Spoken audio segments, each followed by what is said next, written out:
narito na naman tayo para sa isang napaka-sweet at nakakakilig na love story nila Kalingap Edu at Ate Viancy. Mo ay aking makilala at kung ano ako'y Para sa pagpapatuloy ng ating love story ay napakasaya nga ng ating video ngayon dahil meron na namang isang adventure na pupuntahan ng EDC Love Team.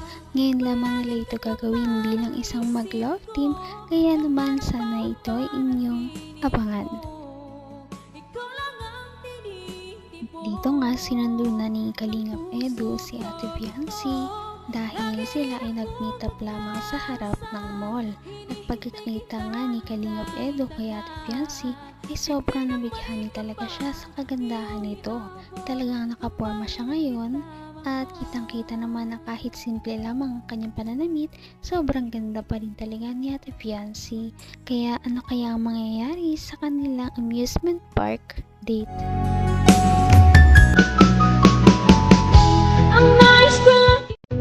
Pasada yun sa Kalingap Angel. Palipat na ako ba sa upuan? Saan tayo dito lilingapin mga kalingap? Yapa! Hello ka? Uy, grabe! Kasama pala si Fiancé! Nagunas ako! Masama pala. Ayun pala yung special someone na sinasabi mo, kuya. Oo! Kaya pala ito yung tawa mo, ay. Bira to. Di nagsasabi kasama ko to. Di nagsasabi kasama ka pa. Ikaw ay, hindi ka nagsasabi ha. Miss mo na agad ha. Ano, ready ka na? Pang ilang punta mo na dito dun sa ano, nakapunta ka na Laguna, di ba? Di ba? Ay, nako. Nako ba? Sa'yo dadaling kita sa aking pinanggalingan dati. Sigurado. Paano mo ang history ni Kalingap Edu? Kung saan ako... Pakita ko sa mga history kung saan ako unang nagmula. Ano sabi mo ha? Ayaw mong malaman? gusto. Gusto mo? Sige nga. Kung ano ako'y tanggap mo na, hindi ka rin nag-alala. Napakakit talaga ni Ate Viancy kapag siya ay nagpa-flush. At dito nga ay nakita natin na sobra talaga ang kanyang pamumula dahil inaasar siya na na-miss niya na agad daw si Kalingap Edu. Kaya naman sila ay nagtawanan lamang at syempre bumiyahe na rin. Ikaw na mag-vlog. Tara na. Sunday na natin yung si Dr. Love. So, ayan guys. Ito na ang grupo namin. May nakakilala pa kay Dr. Love, oh. Huh? Kilala yata tayo nito. So, ayan guys. First stopover namin dito. Kasama natin. Ito po, itong batang to. Oy. Gutom na yata ito eh. Gutom na yung alaga mo, Dok. Gutom na. Gutom na. Wala agahan, wala na halian, wala kapunan. Wala lahat. Ano yan? Lahat. May mapapicture daw sa'yo. Meron daw meron daw. Hinanap niyo yung poging Kalingap Edu. Hello po. Kalingap Edu daw po, pogi. Malabas na lang po kami. Ayan guys, first stopover namin. Bilang ano. Jollibee na daw, gutom na. Sarap ang biyahe namin, hindi kami natatok. Ha? Libre na daw to ni ano eh. Libre ni Beyonce. Uy, gawin, libre mo. Libre na. Ninang. Pasko ba galing? At malayo-layo pa tayo, siguro mga 5 hours pa tayo. Nandun na tayo sa destination, 5 hours pa. Ano, baka nagsisisi ka na. Hindi naman. Bakit mo naisipang sumama sa akin yan? Ha? Papantayan kita. Naman ang bawat panaginip ko, ikaw lang ang Alagang-alaga talaga ng buong Kalingap team si Ate Viancy, kaya naman sobrang swerte niya talaga na na-discover siya ng mga ito. Ngayon ay talaga namang tinitrato siya ng tama at palagi siyang iniingatan ng Kalingap team dahil nga kabilang siya sa Kalingap Angels. Baka nagsisisi ka na. Hindi naman. Bakit mo naisipang sumama sa akin ngayon? Ha? Babantayan ka. Babatiin ako? Ay, grabe ka. Joke na harot, ha?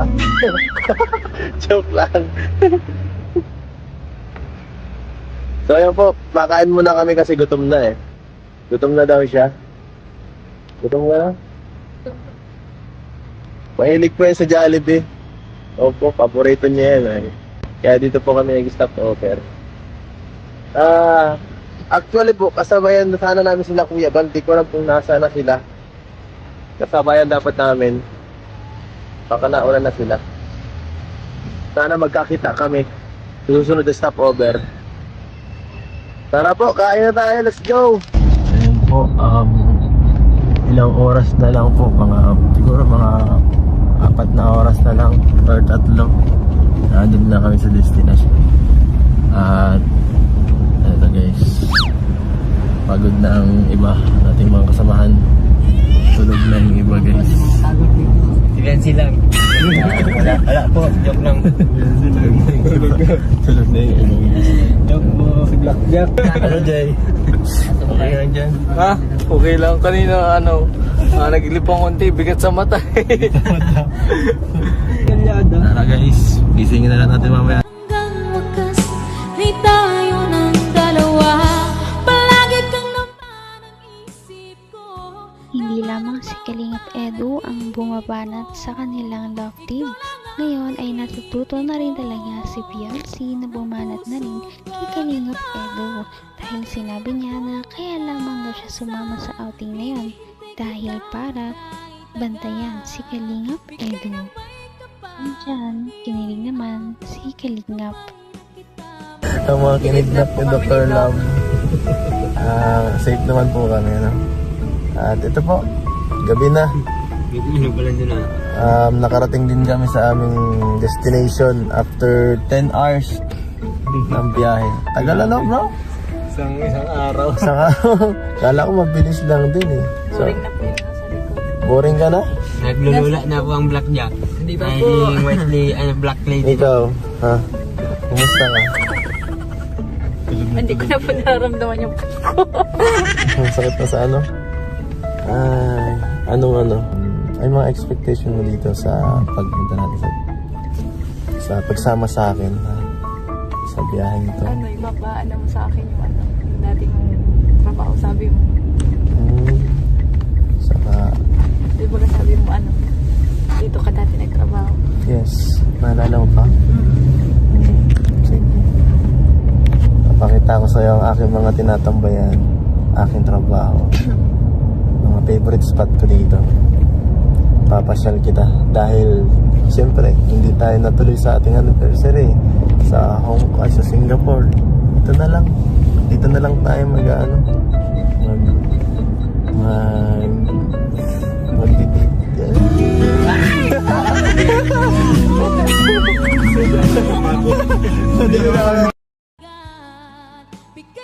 Napakahaba talaga ng binyahe ng Kalingap team para lang makapunta sa kanilang pupuntahan.